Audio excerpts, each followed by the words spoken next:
1 juta per hari hanya dengan jualan barang sekecil ini. Ya, ini adalah pengalaman fisik yang akan aku bagikan ke kalian di video mulai bisnis online di episode yang terbaru kali ini ya. Nantinya insight ini bisa kalian terapkan apalagi buat teman-teman yang baru mulai bisnis online ya. Apalagi kalian yang modalnya masih mepet-mepet modal duitnya, ataupun buat teman-teman yang sudah masuk di bisnis online tetapi membutuhkan insight. Nah, diharapkan nantinya insight yang aku berikan ke kalian ini ya dari jualan seperti ini itu nanti bisa menambah cuan di bisnis kalian ya. Oke, silakan video ini disimak. Tapi sebelumnya intronya mau lewat dulu.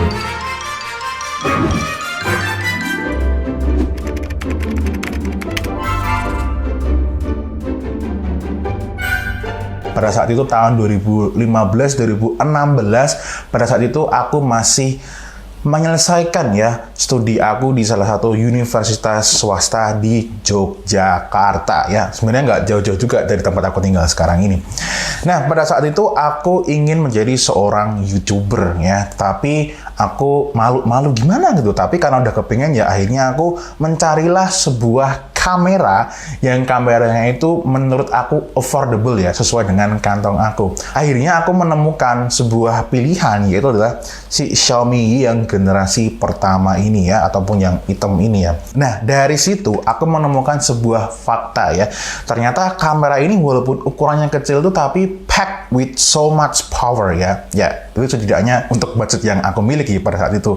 Akhirnya aku belilah kamera itu dari Tokopedia, oke. Sembari aku menunggu barang itu datang ya, aku juga cari-cari di OLX ya, OLX yang marketplace untuk lokal ya, pasti kalian juga semua udah tahu ya.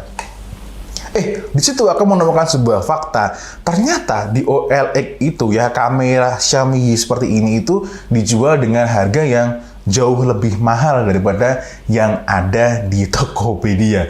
Lalu di situ aku mulai kepikiran, kalau nanti barangnya udah nyampe gitu kan, itu jangan aku pakai dulu, tapi coba aku taruh juga di OLX. Nah, itu rasa penasaran aku. Akhirnya barangnya nyampe, itu bener-bener cuman kameranya doang ya, belum ada aksesorisnya.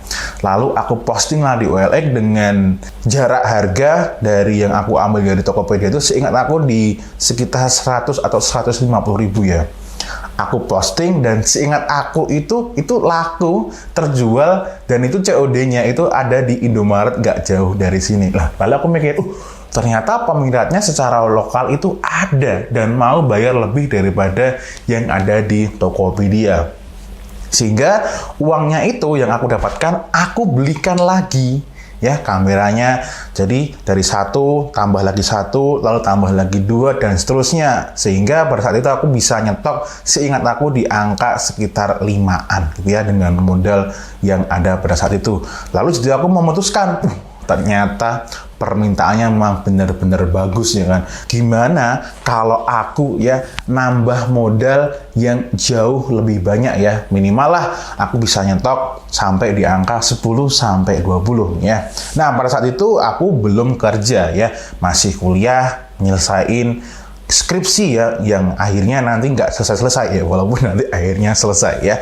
Itu ya, aku memutuskan untuk menjual satu-satunya motor yang aku miliki, yaitu Supra X 125R yang sudah menggunakan PGM FI, menggunakan injection.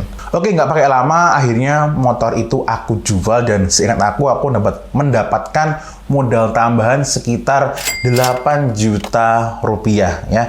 Dengan modal yang sebelumnya aku gabungkan, aku bisa stok ya. Sekarang kamera ini stoknya ada di angka 10 sampai 20. Nah, mulai saat itu aku kalau beli dari Tokopedia itu belinya 10 sampai 20 gitu ya. Nah, itu selalu habis ya, di minggu pertama selalu habis. Lalu aku menemukan sumber baru ya, supplier atau whatever lah namanya ya, itu yang jauh lebih murah daripada Tokopedia. Seingat aku tuh aku nemunya di Line atau dari Instagram ya, itu ya harganya jauh lebih murah daripada yang ada di Tokopedia karena disinyalir orang itu punya saudara yang ada di China langsung sehingga dia bisa mendatangkan barang dari situ. Nah, mulai dari situ aku bisa mendapatkan keuntungan ya yang jauh lebih besar daripada sebelumnya. Dan untuk menambah pundi-pundi cuannya, aku juga nambahin aksesorisnya. Kenapa? Karena banyak sekali customer ataupun calon customer itu menanyakan, Mas ada aksesorisnya enggak? Mas ada pelindungnya ataupun case-nya untuk nyelam di air ataupun SD card-nya kalau sekalian beli. Akhirnya aku juga memenuhi semua kebutuhan mereka. Sehingga pada puncak-puncaknya ya, aku ingat banget itu pada saat itu ketika aku COD di Indomaret Point di daerah UNY sana ya di Jogja ini, itu sehari ya, dan itu nggak nyampe 1 jam, itu aku bisa habisin sampai 10 ya 10, dan itu bisa keuntungannya bisa angka 1 juta sampai 2 juta ya, itu seingat aku seperti itu. Dengan profit, dengan keuntungan yang sebegitu oke-nya, yang pada saat itu menurut aku itu oke ya, justru aku mulai sombong ya kan, jualan kayak gini mah gurih banget ya kan, kamu tinggal ngambil dari Tokopedia atau cari supplier yang jauh lebih murah, tinggal dipajang, pembeli langsung datang. Tetapi ya, karena aku tidak bisa punya ya otoritas yang penuh terhadap harga produk ini ya, karena dia sudah melalui dari China, lalu dari orang ngambil, aku baru ngambil, sehingga harganya tidak bisa aku kontrol. Hingga akhirnya ya, harga yang di lokal sama yang di Tokopedia itu sudah awur-awuran ya, harganya sudah nggak masuk untuk dijadikan patokan untuk dijual ya.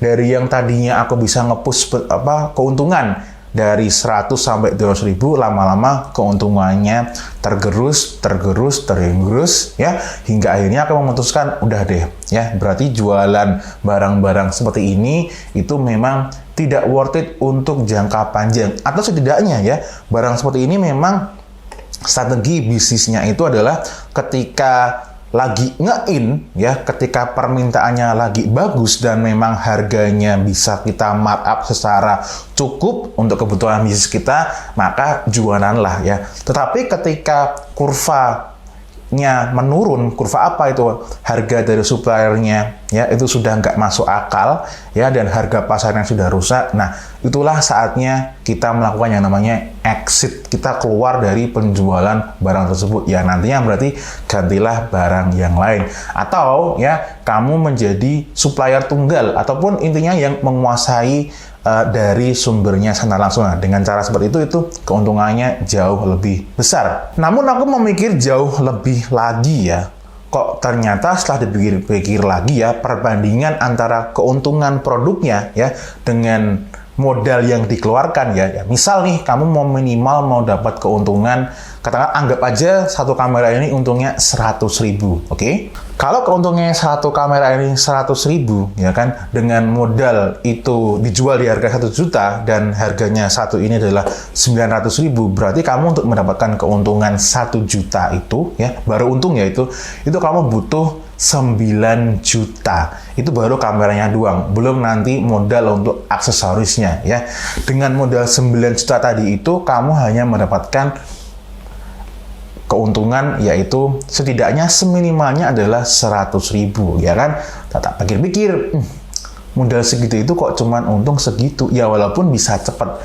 Akhirnya aku memutuskan udah deh out dari bisnis ini. Oke, recap dari video ini udah 10 menit ya. Buat teman-teman yang mau mempraktekkan apa yang aku share tadi dari pengalaman aku jualan kamera seperti ini ya. Kalau teman-teman memang belum punya pengalaman seperti ini, nggak apa-apa, cari pengalaman dulu aja ya. Yang pertama kalian lakukan adalah cari barang yang lagi nge-in ya, yang permintaannya lagi naik di pasar ya kan. Lalu kalian cari ya, barangnya ini yang paling murah dijual di mana? Entah di Tokopedia, entah di Shopee, ataupun di manapun itu ya. Lalu cari tempat lain selain dari yang sumber pertama tadi yang memang memiliki permintaan. Nah, kayak aku tadi itu ada di OLX-nya, karena ada orang-orang yang nggak merasa puas kalau belinya itu nggak langsung. ya. Jadi itu menjadi kesempatan sehingga aku bisa masuk di situ, dikasih margin yang lebih, orangnya mau. Begitu ya. Terus poin yang ketiga ya, jangan lupa ketika nanti itu permintaan dan harganya udah nggak masuk akal, segera kalian melakukan apa? Exit plan ya. Kalian segera keluar dari jualan barang itu ya. Silakan nanti ganti yang lain. Begitu. Oke, gitu aja ya untuk video kali ini. Insight-insight yang aku bagikan semoga itu cukup buat menambah wawasan kalian, cukup menambah nantinya pundi-pundi cuan ke kalian ya. Itu ya, nanti kita akan ketemu lagi di video mulai bisnis online pada berikutnya. Semoga ini bermanfaat. As always, may we always live in prosperity. This is Fusik signing off. Bye-bye.